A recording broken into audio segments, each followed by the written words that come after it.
Welcome to the Same Day Podcast, where we discuss driving incremental business growth and other topics related to real estate, property management, and entrepreneurship. Now to the show at hand.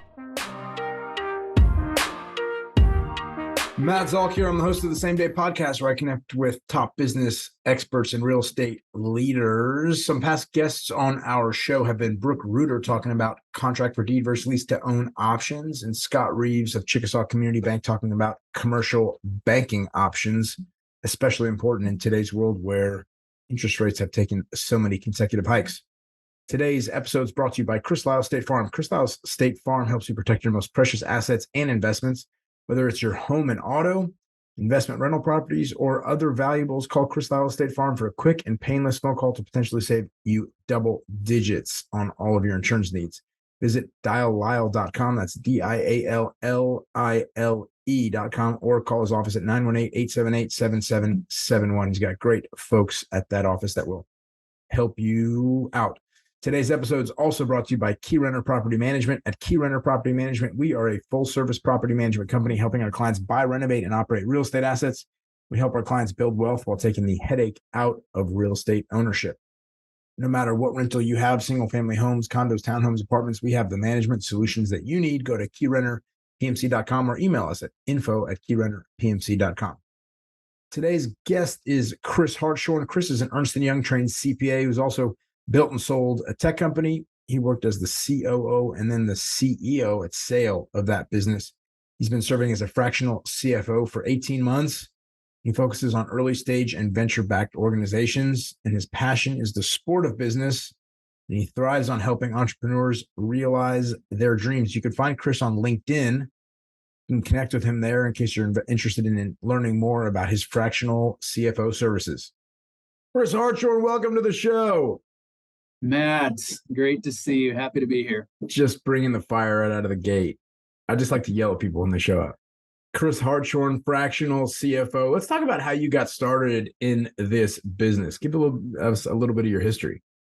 Yeah, real quick on that. I'll try to be as brief as I can, but I have in my career really two distinct backgrounds. One is as a CPA from Big Four public accounting, a trained CPA.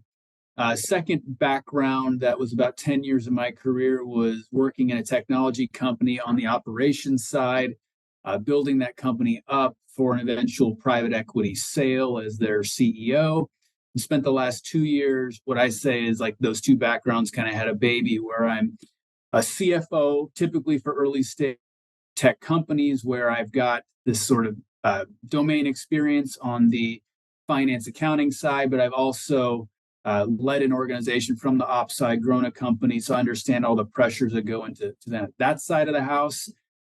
So those two, like I said, those two backgrounds kind of melded together to come up with the current offering, which is fractional CFO to early stage companies. Typically, they don't have a huge budget, so we're looking at working with those companies anywhere from a 4 to 5 hours a week, maybe a little bit more, but it's definitely budget friendly. It works for me at scale when I've got, call it 7 or 8 of those. It works for the company, it works for the investor group. It's just win, win, win, win, win.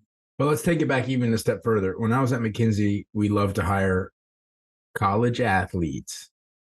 Ooh. You were at Ernst Young. I bet they love that you're a college athlete. Why do big consulting and accounting firms, and I'm sure investment banks also love to just hire college athletes? What about being a college athlete?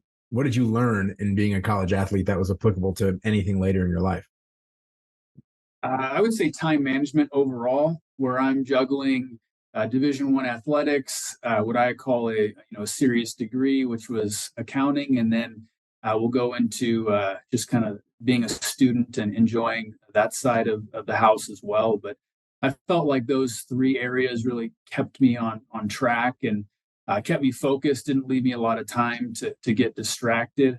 But you really have to have your stuff together in order to make it through the gauntlet there. And at least from my perspective, they throw you into 60-hour weeks immediately. And for some people, this is very hard. For me, and I say this in the nicest possible way, it wasn't the hardest thing I'd ever done. I had been doing hard already for for a while there in college. So to me, it was a transition in a smoother transition, I would say, than most. But that college athletics experience was absolutely essential in terms of preparing me for that sort of. Oh my! So first two things they say: if you want something done, give it to the busiest person in the room. But for me, I transitioned out of college into 3 years teaching scuba diving, traveling the world, being on the beach forever. Came back, went to school again, did a master's.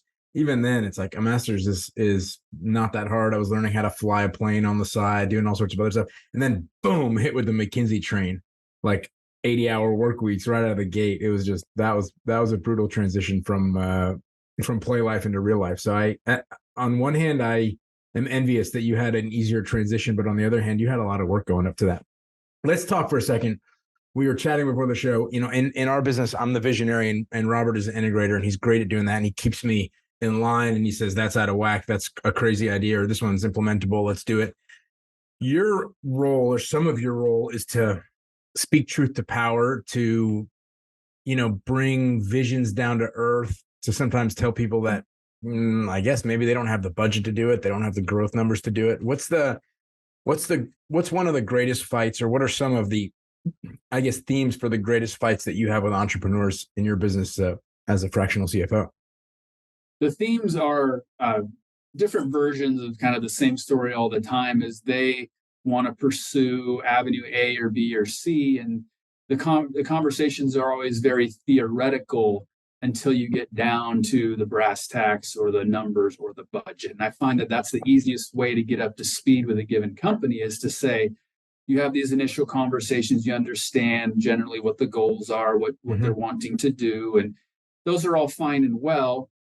You sit down and start looking at the numbers and say what has happened. Is that an accurate representation of what will happen? And then are these outcomes or numbers things that we're excited about, things we like, things we don't like? And we rewind from there and understand what behaviors or inputs led to those things. And now you've really broken down what otherwise is just like a theoretical, cool conversation to have, plausible, if you will. And now saying, hey, are you actually doing the right things that will lead you to this outcome that you're speaking to me about? And oftentimes it's not always yes or no. It's really kind of a gray area, or maybe, or hey, right, I don't really like what's going on over here. Or this isn't the best use of our money over here.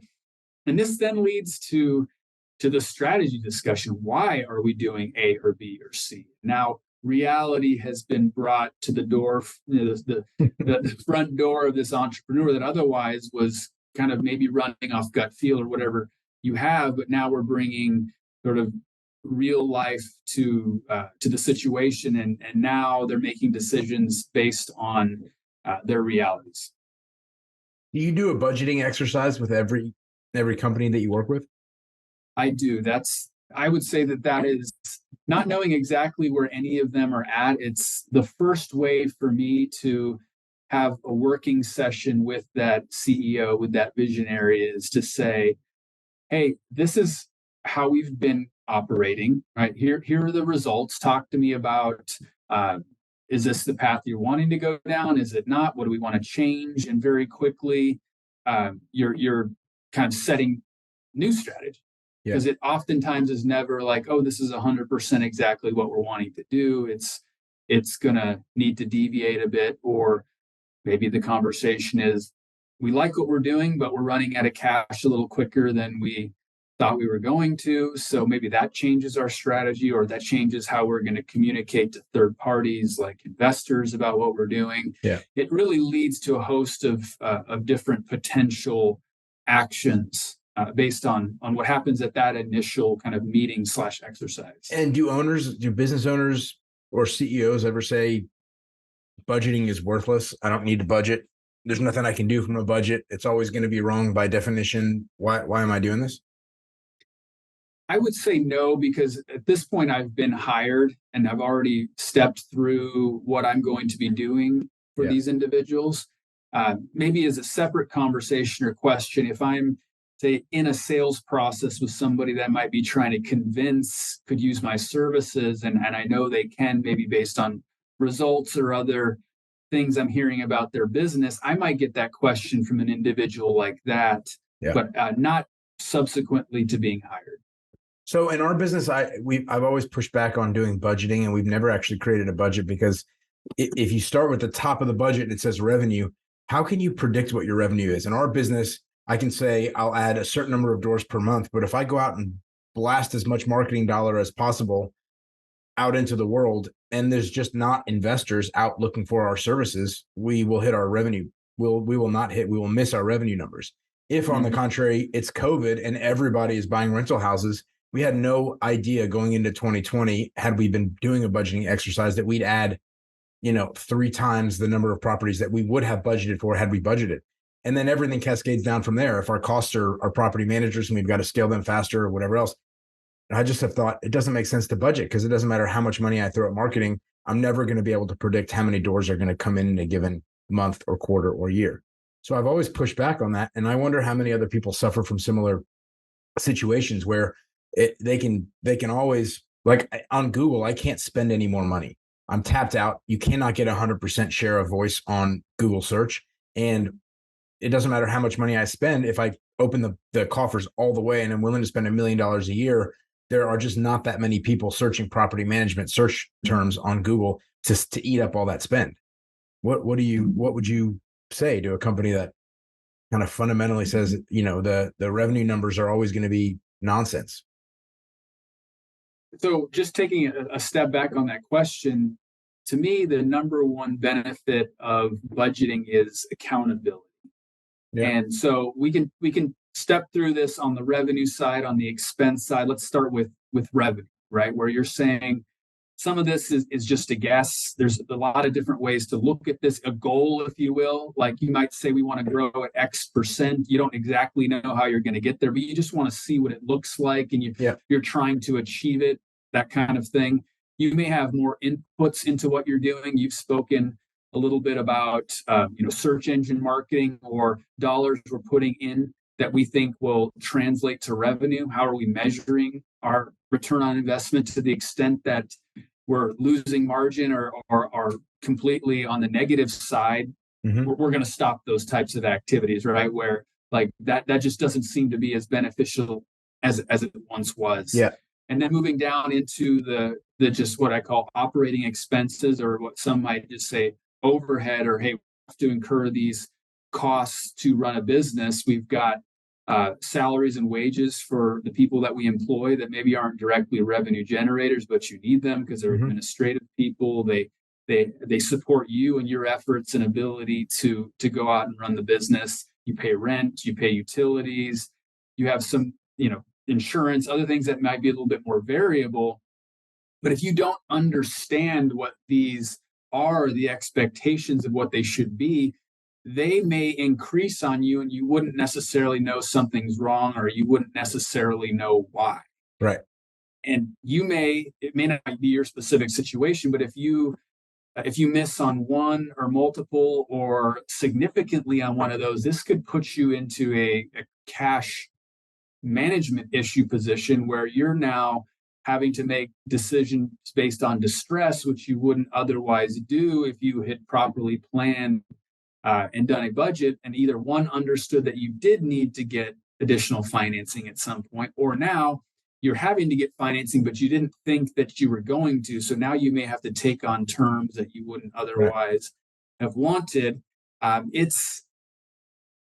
There's a lot of benefit, but I would say in summary, it's really that accountability piece. It's a good point, though. If you're going to go out and raise debt from a bank, or go to investors and raise equity and raise an equity round from investors, you want to be doing that well in advance of the actual need for it. And even there, if you read the fine print in most all of those agreements, you have to produce financials and an annual budget. They want that. They want to know what to expect for a number of different reasons. I would say from that investor's perspective, they want to know that you have a handle on your business. You tell me your best guess of how you think things are going to shake out over the next year. And I want to see what you're actually maybe stress testing, or what variables you're putting into this thing that you're guessing at that you think could maybe go completely wrong. It could be average or it could go really well. What are you thinking are the drivers of your business that could move the needle? I want to know that you have a pulse on your business and that you understand your business at an intimate level. What is the most significant role that you play when one of your clients, say a startup business, goes out to raise an equity round? I am the bridge between a board of directors or investors and that client. So let's just a little bit about the profile of what a client typically looks like for me is that if I'm an accounting finance person, they're the complete opposite of that. So when they're speaking to sophisticated individuals, accredited investors, they are able to speak about their product, their technology, whatever their special secret sauce is. They're very good at articulating that. What they're not good at is understanding what's being said back to them when it starts getting into that accounting finance world of the valuation of their company, the financial statements and what means what. They maybe answer things in a way where they're interpreting something but not getting it correct. And then the board or the other side is hearing something that they're taking for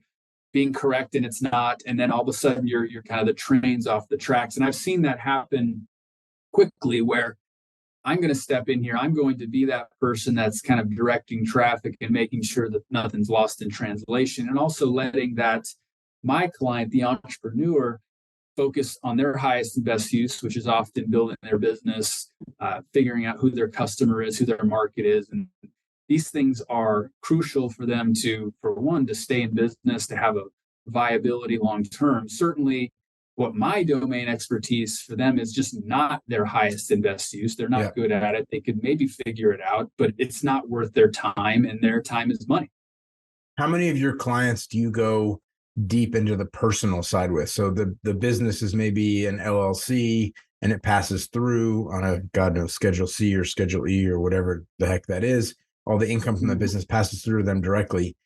Do you get involved in understanding their personal financials and what they're doing with their money, how they're investing it outside of the business to make sure that they've got, I guess, a diversification of the wealth that they're generating? I am doing that with one specific client. I wouldn't say that that's the profile of the client that I've been speaking about here today, but I do have a client that is a physician, entrepreneur, and multiple entities. And we've spoken at length about why they've chosen to select certain entities for their business and what purpose, and ultimately how that translates into, cash for in their pockets. And then also, to your point, what else we can do with someone like that to diversify their current revenue streams or future revenue streams, and what investments they might be able to make where they can at one point retire and not rely upon the revenue they're currently making by providing the service that they're providing, but that they can set themselves up to have sort of this annuity, if you will, of stream of cash in the future when they decide that they no longer want to do what they're doing now. In that capacity, or in the capacity of advising, being a fractional CFO for tech businesses, do you get involved in the selection of S corp versus C corp structures for the businesses? In that world, typically those structures are C corps, and that's for the purposes of protecting the investors. They like to invest in this type of structure, keeping that separation between the personal conduit side and the business, so that you'll often already see that in place. That you'll see that as being often a requirement to take on what we call institutional money. And is that like is that where you hear like it's a Delaware corporation or something? Is that going to be a C corp when a venture company is raising money? Yes, often they will incorporate in Delaware, which doesn't mean that they're headquartered there. It doesn't mean that that's where they do business. You can incorporate wherever you like. In as succinct way as I can possibly say it, laws in Delaware are friendly to the employer, which is Mhm. why you see a lot of employers incorporate there as just kind of a general precaution, is that the laws there typically favor employers. So at a high level, what's the difference between a C corp and an S corp? You alluded to the fact that C corp would generally be the structure if you had a bunch of investors. When would somebody Sure. use an S corp? So the difference between a C corp and an S corp is the C corp is taxed at that taxable entity level, whereas an S corp is what we call a conduit or a pass through, or the net income or bottom line in that particular entity flows through onto your personal tax return, and you're taxed at the personal level on that S corp basis. And then just to pivot back to the C corp as it relates to that tax piece, what's happening is that you're not only then taxed at the income that's made at the entity level, but if you were to then distribute those funds to yourself personally as, say, maybe a dividend, you're now actually paying tax on that as well as an individual. So this is called this double taxation effect when you're in the C corp. But so then all your investors, if you had a bunch of investors, the corporation is paying tax, then the investment distributes income to the investors, and then the investors also pay tax on it. Why would an investor want that double taxation? They don't. For They don't what like it. you've mentioned, yeah, for what you've mentioned there, you've listed, if you're talking about a pros and cons list, you've kind of listed one of the cons there. However, a lot of times investors are not necessarily taking distributions. They're leaving everything in the company. They're going to sell it or consolidate it or do something else at some point down the future. So when you're like, okay, there are pros, there are cons, which way do we want to go? A decision needs to be made. But what we've kind of spoken about here would definitely be on the cons list in terms of cash flow side, the tax payment side. But then even if there were a bunch of investors, say you had 50 investors in a venture-backed business and it was an S corp, sorry, the net profit at the end of the year would actually technically flow through to them even if it wasn't distributed. Is that right? I mean, they say the government would say, here are the profits, here's your share. You own, Mr. or Mrs. Investor, you own 10%. Therefore, you must put this on your personal tax return as a 10% gain. Is that right? Well, I'm going to throw the flag on you and on something you just said there, because an S corp cannot be owned by other corporations. So this is another kind of legality. An S corp has to be owned by individuals. Okay. So yeah, that wouldn't necessarily be possible for other corporations to own an S corp. Okay, so as soon as you get into a place where there's you're taking on money from an institutional investor, from CalPERS or something like that, you're automatically going to be in the C corp realm because they won't invest in you if you're an S corp anyways. That's a good way to summarize it without getting too far into things where you're having that legal separation where often like the entity you mentioned right there is highly incentivized to keep all their business dealings very compartmentalized and separated. If something were to happen on one side of their business, it wouldn't negatively affect other things they have going on.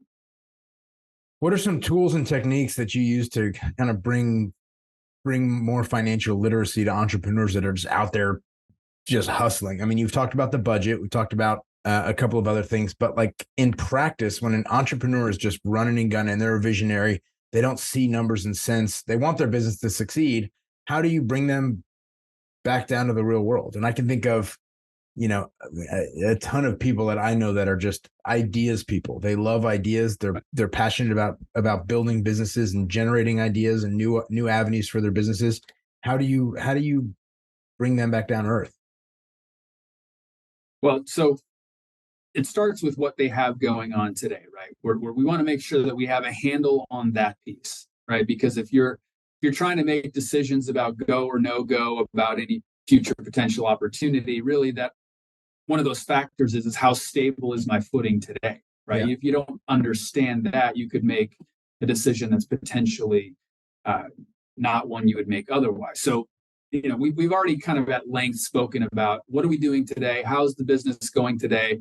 What are the inputs? What outputs do those produce? Do we have that under control? Do we have a plan? Okay, let's assume that answer is yes. Right? If someone's seriously considering other potential investments or opportunities, we're going to look at those maybe from a modeling perspective and look at those from a worst case, most likely case, or best case, and then understand whether that's a good use of money. If we're comparing that to other investments that we'd otherwise use that cash for, do we have a better return on, say, investment B versus investment A? And then, here's investment C. Let's look at worst, best, whatever case scenarios, and see what that looks like. And that's just the straight financial side. But it may be like, is this other opportunity complementary to our existing business and could enhance what we're doing, or we get some other sort of cost optimization or some other benefit that is in bringing these two businesses together. Okay, well, let's look at that where we're not getting that with, say, investment B or C, where that's maybe unrelated or something totally different. We're looking at all the moving parts there to understand, again, if decisions should be made, not made. And all the while, to your point, I'm speaking to this person at a level that they're willing to meet me. I'm not speaking to this person in a way that I'm trying to sound smart or go over their head, because that doesn't help them, right? I'm reading the room, I'm understanding this person, and we may be talking in very simple terms about these things. So much of what you're saying is on the consulting side, what Ernst Young would do, what McKinsey would do. You have this little honeypot here. It's a business that's doing well. Maybe it's not, but let's assume for a second it's doing well, and we want to go into a different market. We sell cars. We want to know if changing oil is a good ancillary business, whether selling tires is a good ancillary business. We talk about total addressable market. We talk about what share we can get, how much of that market we can get, I should say, how much it would cost us to get into that market, and then what the returns would be. So you take it's like a full consulting suite of services. So you're the CFO perhaps driving it, the fractional CFO driving it, but it sounds like you offer a whole host of consulting services, and maybe you're not doing it. Maybe you're leading through the team and you're saying player A, player B, player C on your team, Mr. Entrepreneur, Mrs. Entrepreneur, they're the right ones to do this. Why don't they get this together and let's sit back down for a meeting and discuss it and put it all together and see if this is a good move. Does that sound right? Yeah, I would say just to specifically based on what you just said there, I wouldn't be the one that is creating this, let's just call it this deck that you mentioned, where what does this market look like? How many people are in it? How much can we cover? How much do we think we can sell? Yeah. But what I am doing is I'm looking at an entrepreneur's deck who just created what you mentioned. And I have an outsider's perspective where I'm saying, hey, all fine and well, but maybe think about these problems in this area, or this kind of looks a little funny. We may want to revisit that, or hey, this is super risky. Like I would consider pumping the brakes on something like this. And I'm providing that kind of objectivity that these people have been maybe, to use an analogy, they're in the forest and they can't see the trees. They've been in there so long that they don't know what they're looking at any longer. And I'm coming in and saying, hold on a second, like some of this just flat out doesn't make sense. Or hey, this angle certainly does make sense and is maybe a little bit more lucrative, like highly consider doing that. Or that may be an avenue to allow you to unlock option B or C or D. Let's pursue option A, de-risk the whole situation and live to fight another day for option B, C, D, which may be more, say, on the growth side or expansion side. How did you transition out of, so let's just say Ernst Young CPA, that's generally speaking, personality-wise, the most risk-averse portion of our society, into being the CEO of a business that ultimately sold into private equity. Seems riskier in terms of personality type that would be attracted to that role, into pure entrepreneur. How did you transition? How did you find the transition from kind of paycheck through to entrepreneurship? To me, I knew going into Ernst Young that I was not going to be on what they call this partner route or this true accounting route. I was in Ernst Young for what they call a finishing school, which is basically to say, no, it's not a grad degree, but it is a big name on a resume. And it did allow me to get my CPA, my work experience. And it's quite frankly a name that I drop once or twice or 3 times a week. And I have my whole career. It kind of carries its own weight.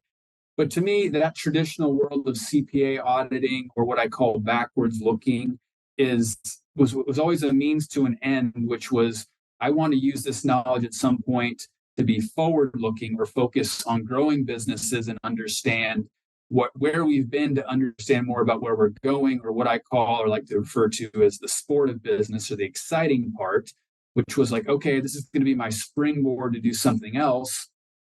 And the operation side for me was an opportunity to see a different function within a business and grow within a software as a service SaaS type business, and understand what it was like to serve customers, to run people that are producing the product and manage those groups, service delivery, et cetera, and ultimately graduating up to the head seat there. So to me, it was like an opportunity to just become more well-rounded for whatever the future was going to bring for me. And what's the greatest challenge of entrepreneurship in your mind? I would say it's deciding which strategy or path to take. Where I see it's very common that there's a lot of conversations about what should be done, and all of them are plausible, and all of them maybe are good ideas, but in what order, what timing, what comes first, what comes fifth, what is a non-starter if you don't do something beforehand. Those are conversations that I have every day, which is this the best use of our time? Is it what we should be doing today? Is it what we should be doing in the next week, next month? And that's where there is no right answer necessarily, where I have my thoughts and my understanding, again, as kind of an outsider to the business in this perspective. But it is a challenge, because I can tell you that you may not know it at the time, but if those decisions are made poorly, it could have ramifications, which could ultimately lead to the end of your business. How long does it generally take you once you're inside a business to get to grasp the like tougher nuances of the business, the trade-off between two potential opportunities, the synergies between the opportunities, maybe even some of the more complex things that I can't think of now, that are really the nuances that make it challenging? I'd say 1 to 3 months, depending on the complexity of that business. And the identification part, right, is one thing. And then you're communicating, and then whether that is acted upon, whether that is something else is done, is totally different. And that's not something you can necessarily control. But again, it's the benefit of that outsider's perspective to say, right, hey, maybe I've seen this before, or I've seen things like this, or I see symptoms of something that could end up being bad. It doesn't necessarily mean that will happen, but hey, let me just explain to this entrepreneur potentially that is driving down this bumpy country road that, hey, I've been down this bumpy country road, and I know there's potholes over here on the left side, so you might want to stay over here on the right side. And some of this advice can be taken, some of it maybe not so much, but that is not ultimately, up to me. But I would say, for the most part, if they listen to you more than they don't, you're probably doing a good job. Would you say you're a student of business? Yes. Who are some of your greatest mentors, role models, maybe famous business people? Let me see here. I would say, putting me on the spot here a little bit, but as it relates to what I'm doing now, which is more startup business like, I would say gentleman that wrote the Lean Startup, I believe his name is Eric Ries, is something that I'm kind of constantly either directly quoting, or somebody that I've often just kind of generally referring to when it comes to the validated learning process within startups, and how important that is to understand that what you're doing today is not necessarily what you're going to be doing tomorrow, but ultimately, if you're executing a validated learning process, you're going to come to that answer a lot quicker than you would if you did. Interesting. Lean Startup, the leanstartup.com. They even have a whole website. It must be a whole toolkit for kind of implementing lean startup principles. If you visit the Atento offices, you'll see about 20 copies of that on their shelves. So they're borrow one from their library. Correct. I love that. Yes. Any others historical figures? I mean, I love Henry Ford. Charlie Munger obviously is a brilliant mind in business. They've all got amazing quotes. And I was recently listening to the Founders podcast, and he was talking about Charlie Munger discussing business as just a series of problems. That if you view the problem as just part of business, you're going to solve it and move on. You're going to face another problem. You're going to solve it and move on. It doesn't matter where you are on what rung of the ladder, you're always going to have a problem. And so business is solving problems. Whereas many people view the business is going in, it hits a problem, and that's like some sort of, insurmountable, impassable thing. It's like, no, that is just business. If you want to be a business person, you will always have a problem to face and a problem to solve.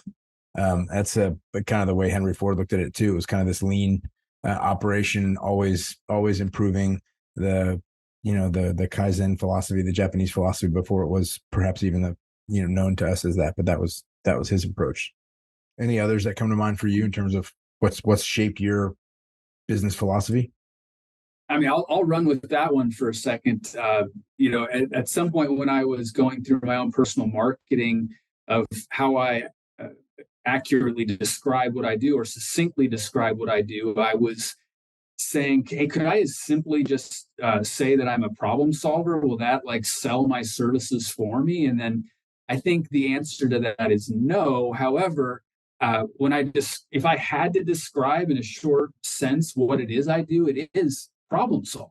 It may be through a financial lens, or it may be through other means. But to your point, a business is nothing but a number of different problems that you solve, and then you kind of put all those solutions together. Ultimately, that maybe looks like what success is. But I've yet to come across a business that doesn't encounter problems and doesn't have a way of or methodology to go about resolving those types of things. And I'd like to think of myself as this independent, neutral, third party, not biased approach to work with these teams to say, hey, can we work through these issues? Can we come to a resolution? Can we move on and move to that next stage of company where we're going to encounter that next set of problems, and then we're going to be that much better off because we understand how to work through it, and that we will work through it. We may not know exactly what we're doing today. However,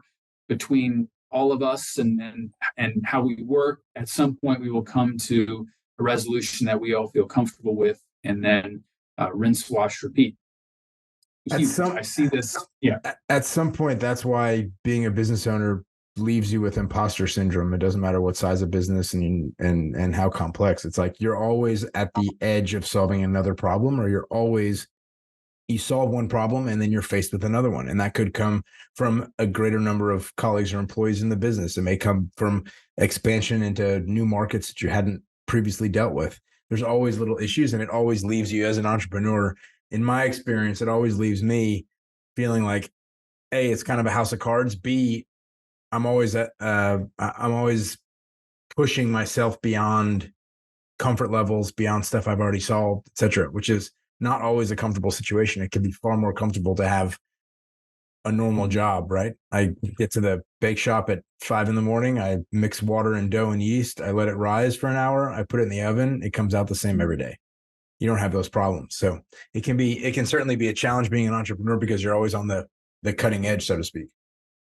Yeah, I'm not sure who quoted this, but it's something that somebody told me once, which I think about a lot, which was the sooner you can get comfortable with being uncomfortable, the better off you're going to be. Because oftentimes what that means is you're being pushed to do something you should do, you have to do, but it's not your favorite thing, or you don't know exactly how to do that. And I think to your point where you've had some success as an entrepreneur is that as you encounter these problems, as you overcome them, as you build your confidence and know that, hey, I don't exactly know how to solve this problem, but I've solved a million of these like them in the past, and they've always generally come out okay.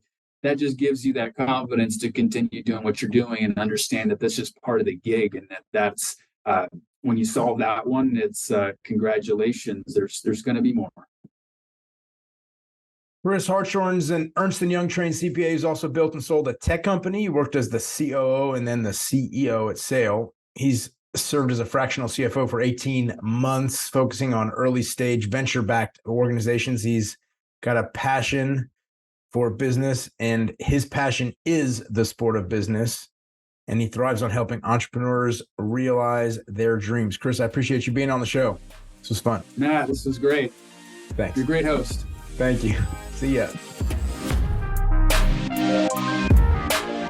Thanks for listening to the Same Day Podcast. Tune in to a new show each week and be sure to subscribe to get future episodes.